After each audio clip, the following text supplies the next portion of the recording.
This week is big for politics nerds, but kind of like nothing's happened yet. So everything we're about to say is kind of a setup piece.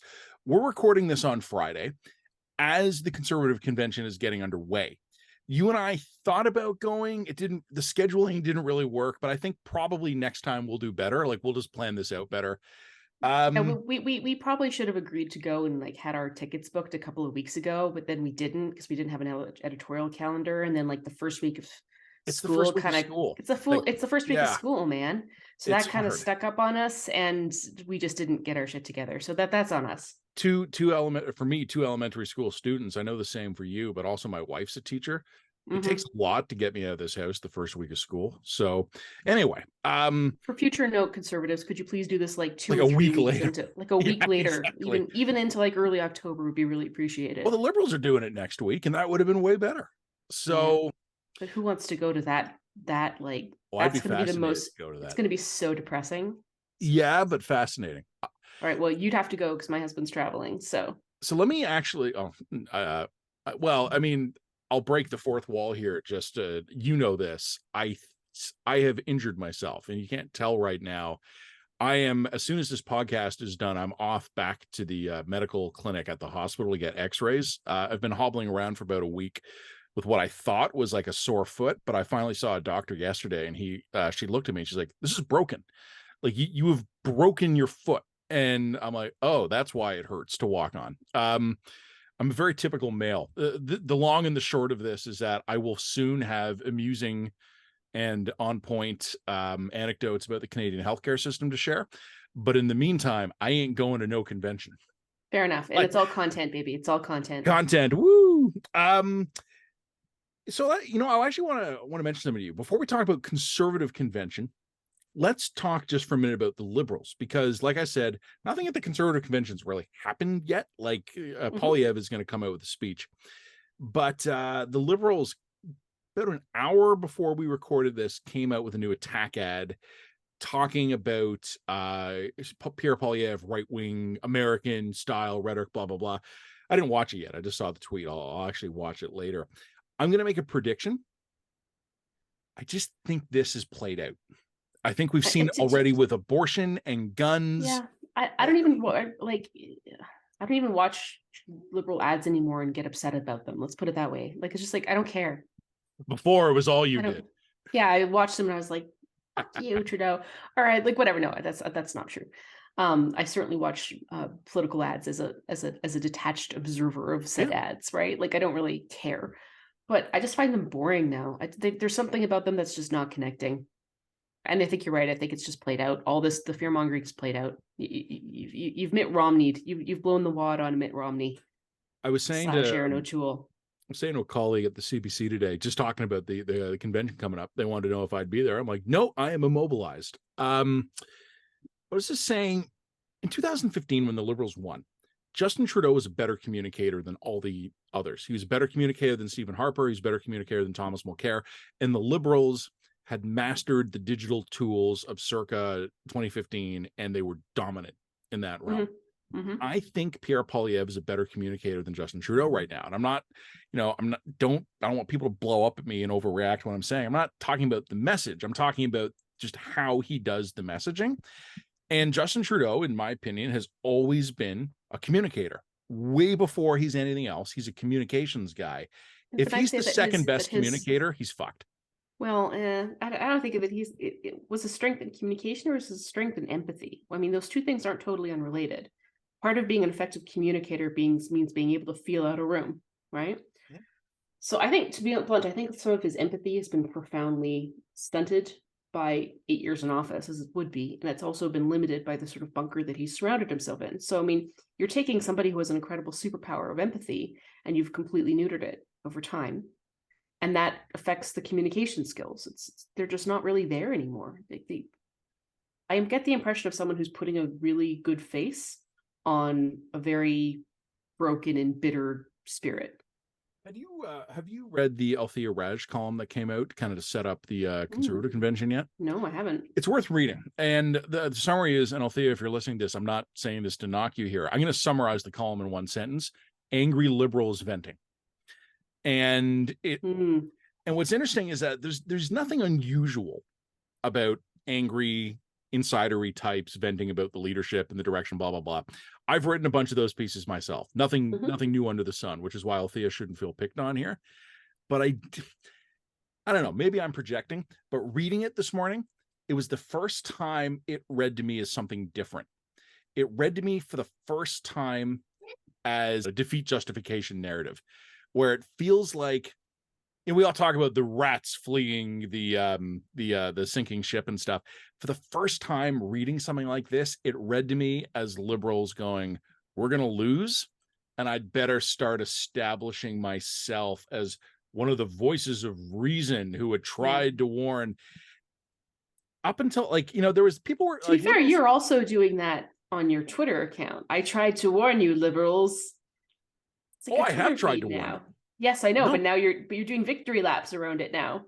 It's funny. I don't think it's a victory lap. What I'm trying to do, and it's funny, a tweet to 46,000 people in this case is really aimed at about 5, maybe 6 people who are useful sources to me. I want them to realize that I'm right, because until they do, they won't talk to me. or all they'll do is argue with me. I need them to get to the point where they start realizing that I'm not trying to like Jedi mind trick them. I'm trying to tell them what's happening to them. So thus far, by the way, I would rate my success as 0. Yes.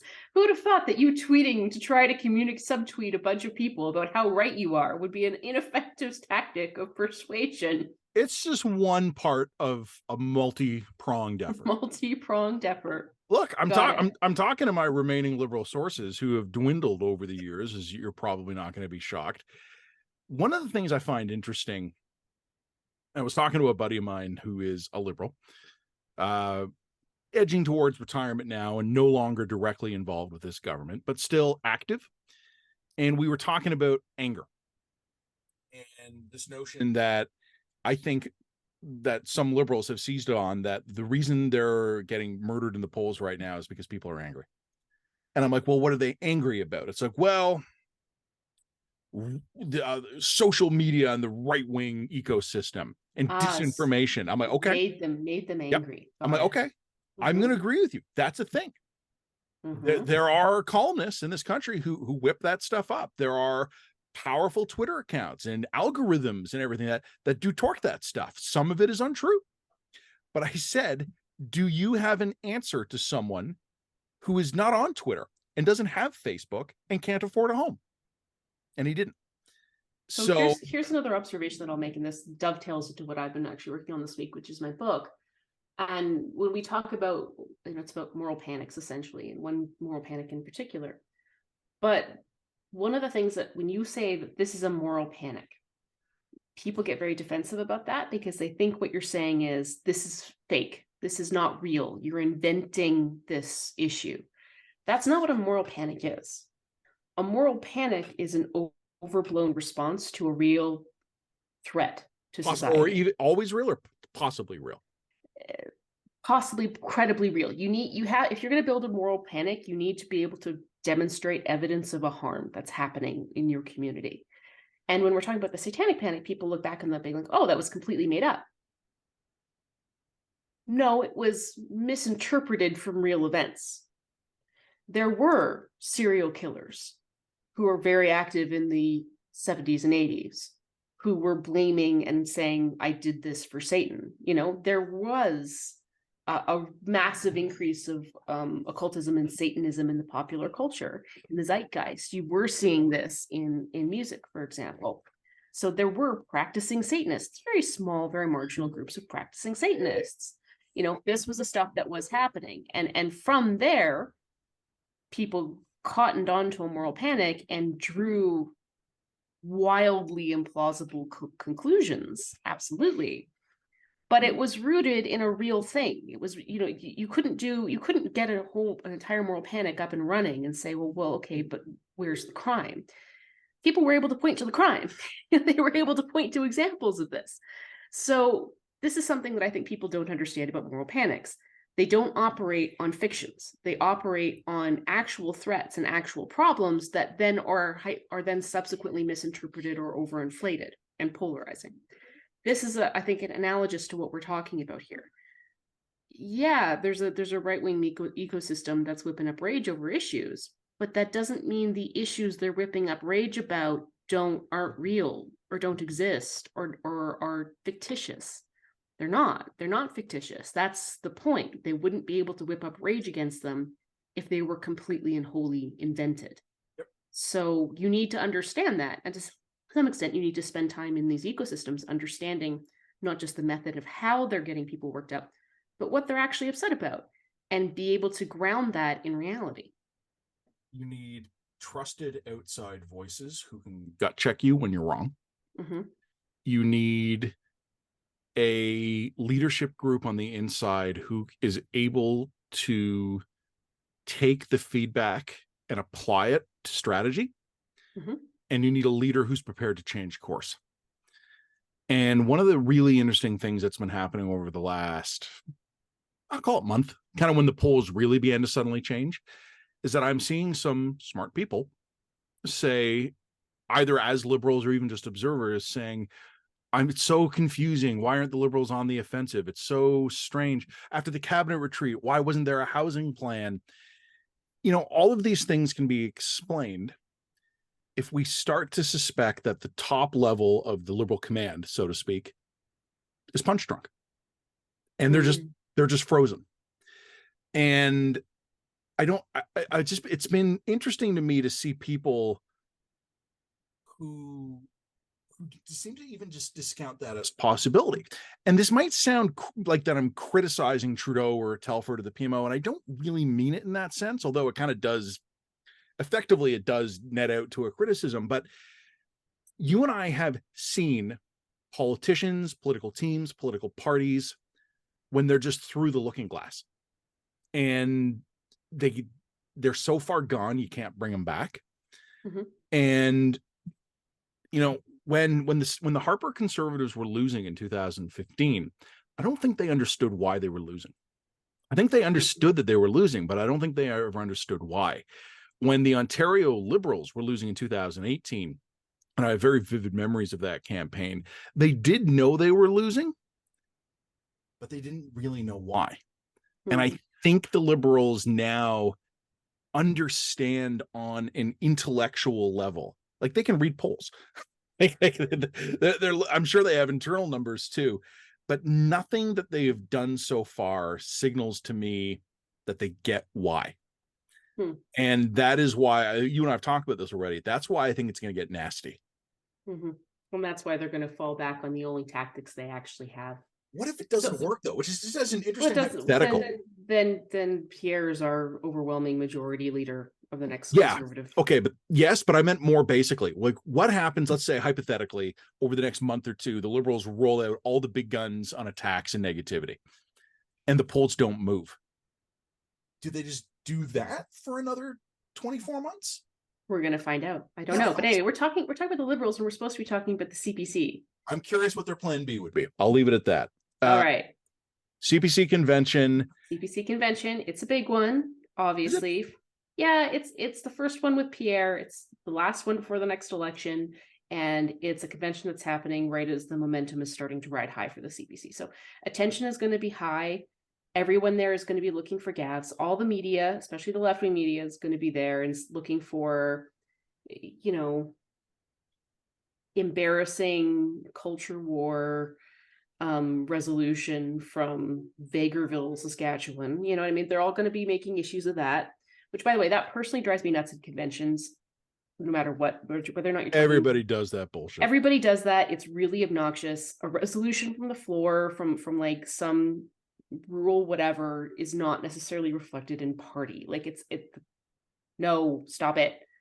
Even if it gets adopted and debated on the floor, it doesn't necessarily mean that the leader is going to run on that. Like it's an open process by which grassroots members can have a conversation. It's not fair to say because this resolution got passed or that resolution got proposed that this, therefore all of conservatism is wanting to murder the gays. Like, you know what I mean? Like that, which is where this always goes. And it's just a very stupid misunderstanding of how the convention process works. And it's very frustrating. It's not just the conservatives that this happens to, although this does seem to happen to the conservatives more than others. But it's a really annoying, easy, stupid way of covering conventions. Let's just leave it at that. That being said, there are some resolutions. We're going to see what happens. The trans puberty blocker convention is going to be something that's issued. One of the things that I think people are really going to be looking for as well is what gets proposed on the climate side. One of the big criticisms, especially from people who are moderate, mid-tier Tory kind of people, are like, you really do need a credible climate policy. And right now, we're not seeing it. You don't want the carbon tax. Okay, there's an economic justification for that. What do you have to bring to the table? There's going to have to be some progressive stuff. I do think that you are going to see some interesting stuff around responding to online harms bill, C18, C11.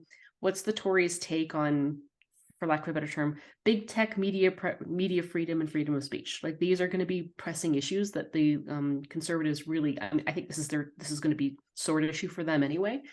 So, because I think there's a lot of really genuine consternation about what the Liberals are doing on the internet media regulation side, and very rightly. So that's going to be there. And then the question is just also who's going to be giving the what's going to be happening at the keynote speeches? What are going to be what's the overall vibe? What are the themes? I mean, one of the guys, I believe, what's his name? Lord, what's his face? He was a Brexiteer. Is going to be one of the keynote speakers. Yeah, the British dude. What's that guy's?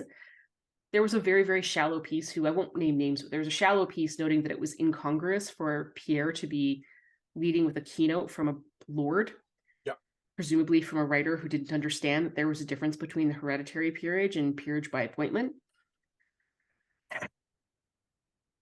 What do you do?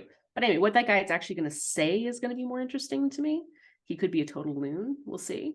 And also, it's going to be interesting to me to see how Pierre himself moderates his tone and language for a national audience. The kind of conversations he was having here in Western Canada, I think they're going to be very different to the conversations he's going to be having in Central Canada. This is a little bit of we're seeing a bit of a reverse thing where politicians used to say one thing in French and another thing in English. Yeah. Except in this case, everybody speaks English. So. One thing west of Winnipeg and there's one thing west of Winnipeg, another thing east of Winnipeg. So these are all kind of things that I'm keeping an eye on for the convention. I don't want to presume too much because you'll see how the convention goes.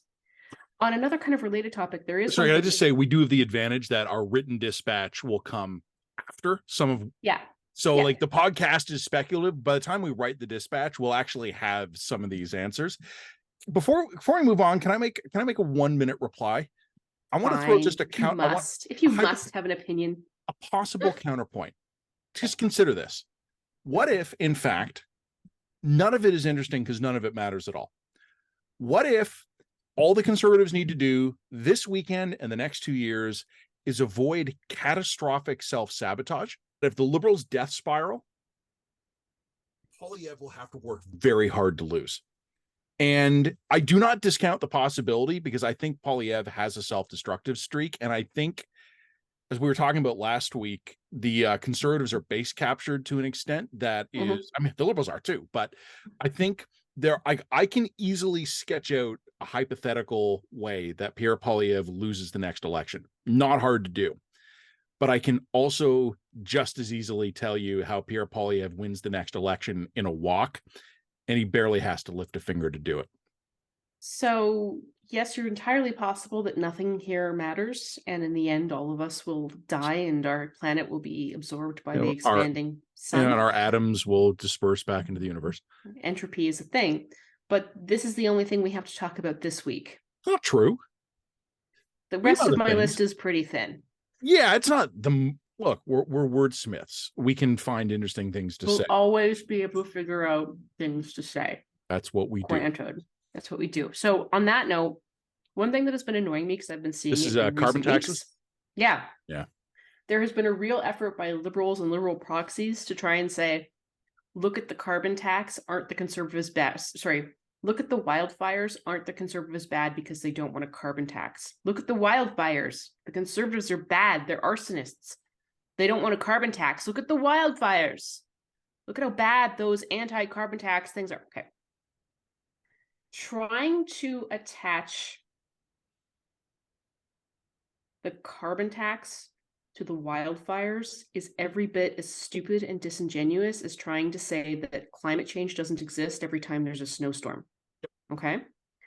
I'm generally speaking pro carbon tax because I think that's a market focused solution. Also, originally this was a conservative proposition. It was a way to try and disincentivize the overuse of carbon emitting intensive fuels. Yeah, let the market decide how to best to do that. Yes, like basically the argument for a carbon tax was always we don't need some new centralized government that's rationing out our carbon. You just need to tax it. Yeah. So this was always a conservative proposal, and it was always smart. Now, that being said, nobody who proposed it for Canada ought to have had any illusions about it, because we emit less than 2% of global carbon emissions. You could literally wipe all of Canada off the map with a nuclear bomb, and it would make no goddamn difference to global emissions. But that doesn't mean that that gives us a right to be a free rider. You know, we have to participate and show leadership and do our part. It's a moral obligation. It's a moral obligation.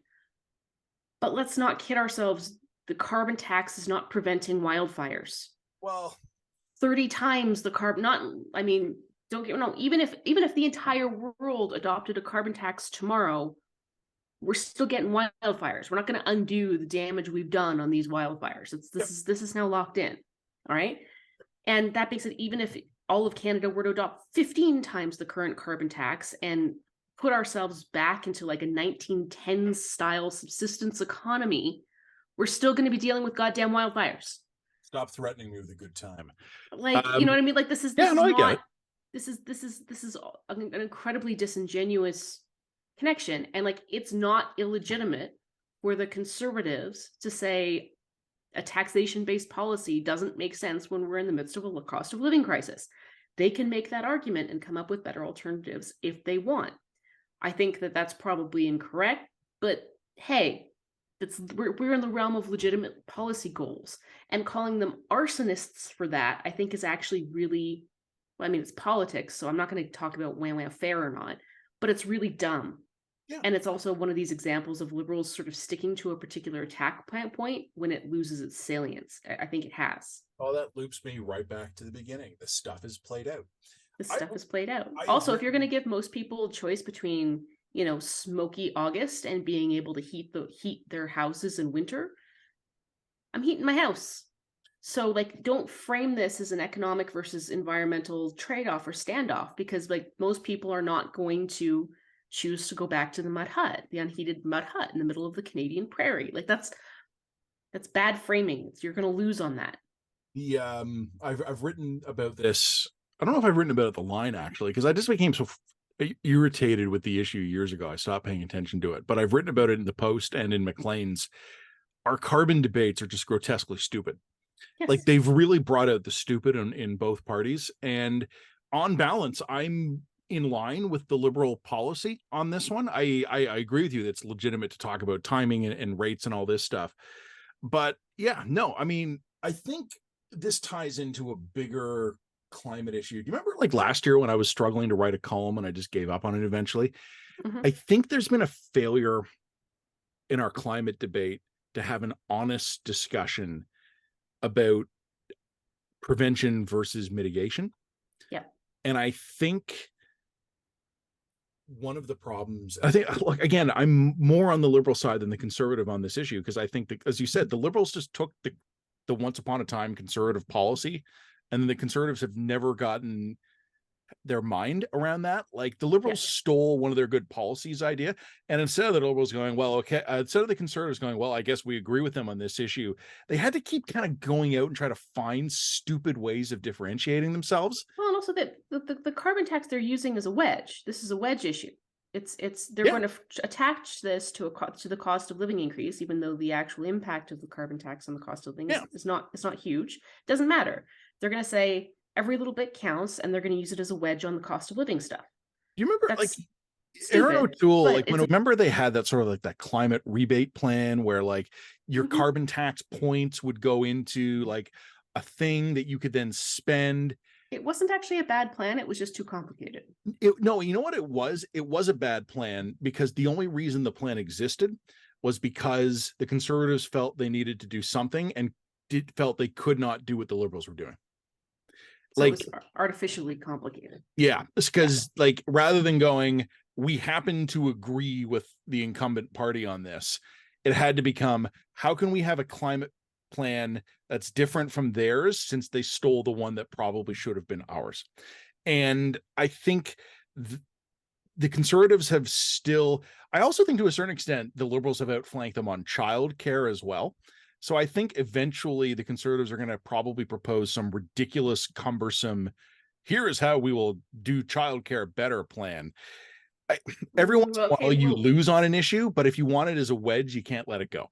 Yeah, I think that's how I would describe the carbon tax. Speaking of childcare, I don't know if you're aware of this, but there is a major E. coli outbreak happening in Calgary. I've seen the headlines. I've been paying attention to it. I started really paying attention to it last night when the number of sick kids jumped from 50 to 128. Some of them are quite sick, I think. Some of them are very, very sick, and E. coli, especially for children under 5, can absolutely be fatal. And for some of these kids, will be life altering. Like they're on dialysis. It's real bad shit. So what's interesting about this is, one, there's a very good chance, considering we're still early in the outbreak, we don't know how big this is going to be. Mm-hmm. We might be looking at something akin to the 1993 Jack in the Box E. coli outbreak. In other words, the fact that I even remember that tells you how big a deal it was. That was a very big deal. And also there were 4 children who died in that. No children have died in Calgary so far, thank God. But the other thing too is what makes this almost worse is the fact that it was all daycares, and it was all daycares using a centralized kitchen. Yep. I want to put a pin in that because we still don't have enough information about those daycares. We don't have enough information about what happened at that kitchen. Was it just a terrible mistake? Were there corners getting cut? How sick are some of these kids going to be? We're still about a week out from having more of that crucial information, but we're on the verge of this becoming potentially an international story, not just a national story, because it's actually so significant. Thank God my own kids are not in those daycares. So I'm just going to put a pin in that because you tweet or put on Facebook that your kids were okay. My kids are fine, yeah. But I mean, if this turns into as big a story as it might, I mean, we're right on that fence right now, that might reopen a conversation around childcare in this country that will have political implications. So I hadn't thought about that, but yeah, could.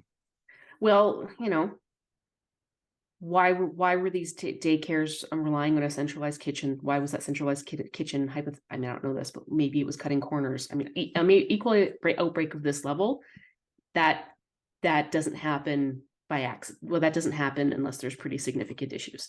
So what led to that? Like, we're going to need some actual real investigative reporting into this, and it's going to be a longer term issue than I think people are appreciating, especially if some children wind up dead, which of course is every parent's nightmare.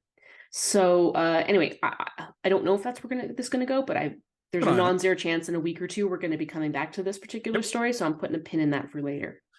So we only have one big item left on the list before I got to go back to the hospital to get irradiated. But I just want to mention as a quick update, obviously on the Ontario front, the housing minister resigned this week, resigned 9:00 in the morning on Labor Day Monday, which technically means I won because I had told a friend that I thought he would not last the weekend.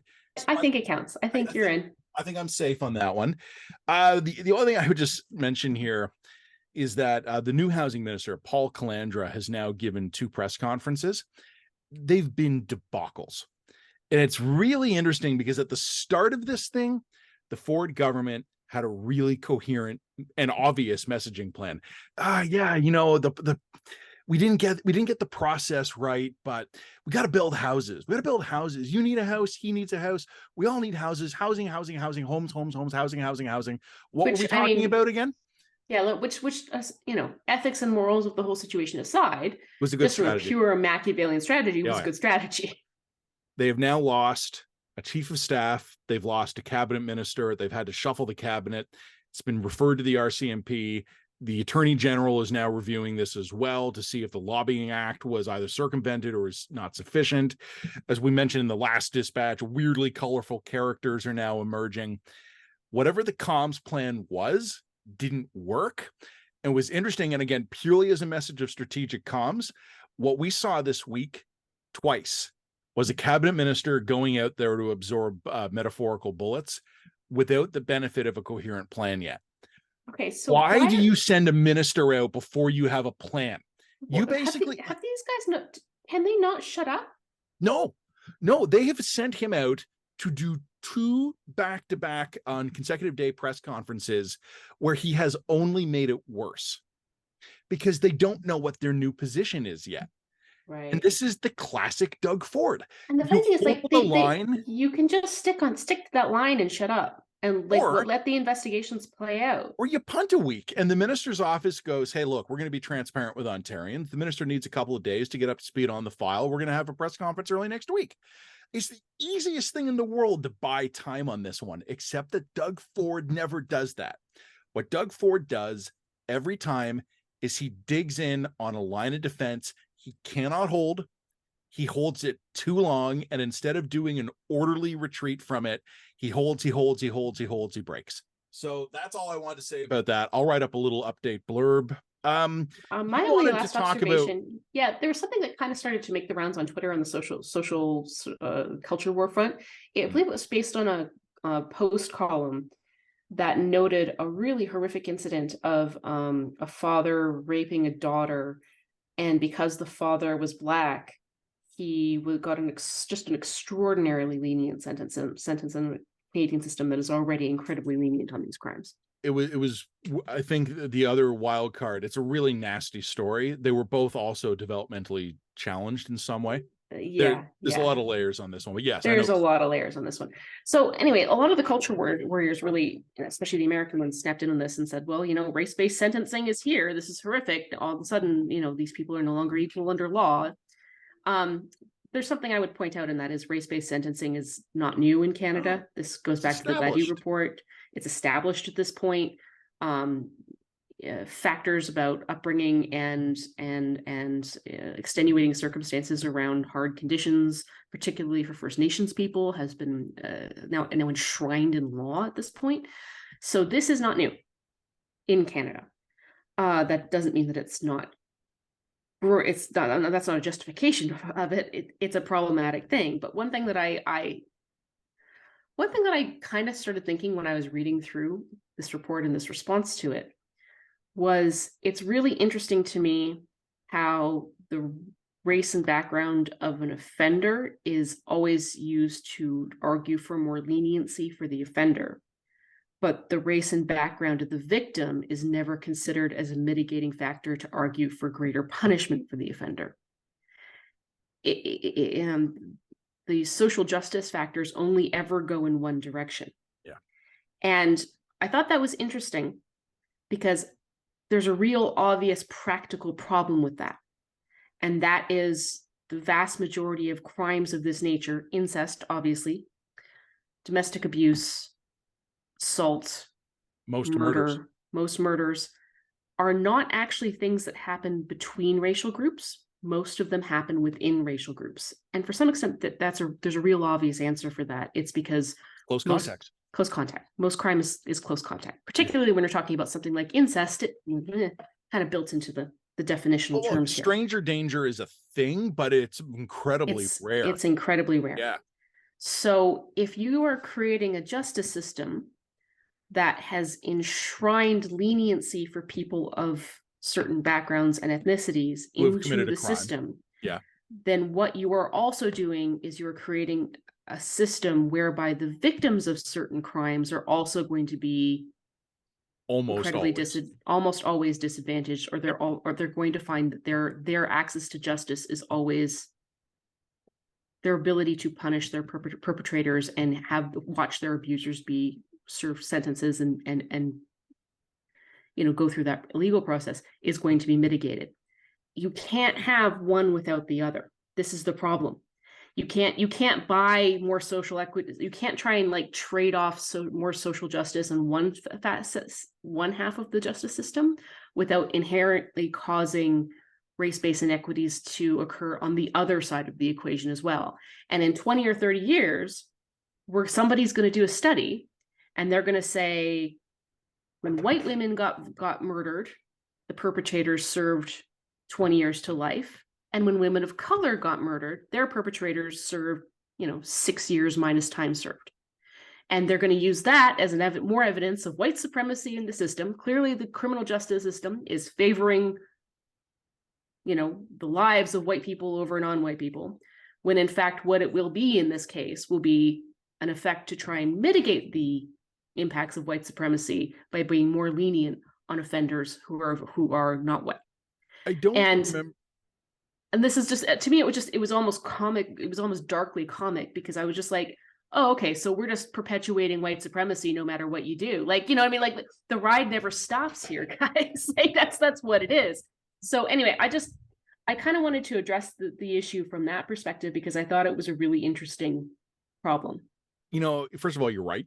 I agree with every word you just said, especially that it's not new, because I was a pretty rookie cub op-ed section editor at the National Post. I don't even want to think about how many years ago this was. And we were getting op-eds about not just the philosophy or the ethics of the Gladue ruling, but some of the Gladue, so if people don't know, if you are an Indigenous offender in this country, the historical circumstances of Indigenous people are a mandatory thing for a judge to consider when establishing sentencing. And not to add more, it's basically to go, you are a product of genocide and intergenerational trauma and all that stuff. So I object to that. Which is fine in principle, and then you realize that, okay, then you have a First Nations offender go off and kill 11 people on his reserve. Well, see, that's exactly it. Because first of all, I don't even like the principle of it. I don't believe in race-based justice. But what I really think the problem is here, you mentioned the reserve. You're almost literally right. So it's one thing to look at this and to go, in a hypothetical case where a Black person murders a Black person and receives a lesser sentence, or an Indigenous person murders an Indigenous person. I'm just talking in bulk hypotheticals here. You could look at it and say, well, that victim had a discount applied to the value of their life, and the toll of their suffering. But it's actually almost worse than that, because one of the things that happens, particularly in smaller communities, is that the offender serves either no sentence or an abbreviated sentence, and is put back into the community. In that community. That's exactly it. That community becomes higher risk for the people within it, who, by the way, are not white. It becomes much higher risk because of the leniency and of the system that keeps on churning these people back into their communities. And there have been people in these communities, I mean, literal like postal code communities, but also like ethnic or tribal or religious communities, who have said to judges, you're putting the man who raped me back in my town of 200 people. Yeah. Like, the person who murdered my family in 5 years will be living 3 doors down from me again. Yeah. And the judge is like, it's Gladue report. And it's funny because but again, it just, to me, it's like it's a justice system that completely puts the onus of empathy and sympathy on the wrong places. I believe, these issues are real. Like, systemic issues are real. Intergenerational trauma is real, but we're not breaking the cycle. We're just pushing it onto a different person. Yeah, we're perpetuating the systemic issues and the cycle of trauma and the generational trauma by refusing to consider the systemic issues faced by the victims. That's the problem. Well. But we mean so well. We mean so well. But you know what? Here's the problem. We've always meant well. That's the problem. Yeah. And I remember looking at crime stats years ago. These were American crime stats, and I don't remember them verbatim. But contrary to, I mentioned before, stranger danger, it's real, right? And contrary to what a lot of people think, that violence in the United States is between the races, it's not. If you are white and a victim of murder in the United States, and again, I'm rounding these numbers off because I don't remember them specifically. And if you're a Black person who gets killed in the United States, there's about a 90% chance that it's a Black person who killed you. And it's the same for all the races. And it's nothing to do with racial ideology or anything like that, or racial identity. It's because you're more likely to be killed by your close associates, your friends, your family, your neighbors. This also gets really interesting when you talk about serial killers too, because most serial killers will stalk within race. Yes. Not all. There are exceptions to this. There have been exceptions to this, and some serial killers are just killers of opportunity. Yep. But generally speaking, serial killers have mommy issues and they're looking for versions of their moms. Like, you know what I mean? What their moms look like. So serial killers tend to kill within their race. So this is a weird thing as well. I mean, this also gets into missing and murdered and Indigenous women. I mean, it's been long sort of the sort of national mythology around missing murdered women was that all of these women were going missing because there were Pictons. Robert Pictons were out there murdering them. Yeah, Robert Picton was murdering some. And no, that's that. I think that's now credible and well established. But the vast majority of women who have gone missing or been murdered that we know the answers to were victims of men in their own communities. Yep. So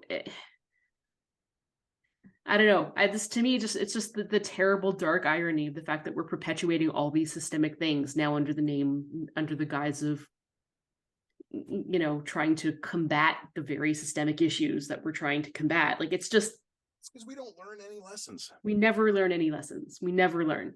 We never learn. We never learn.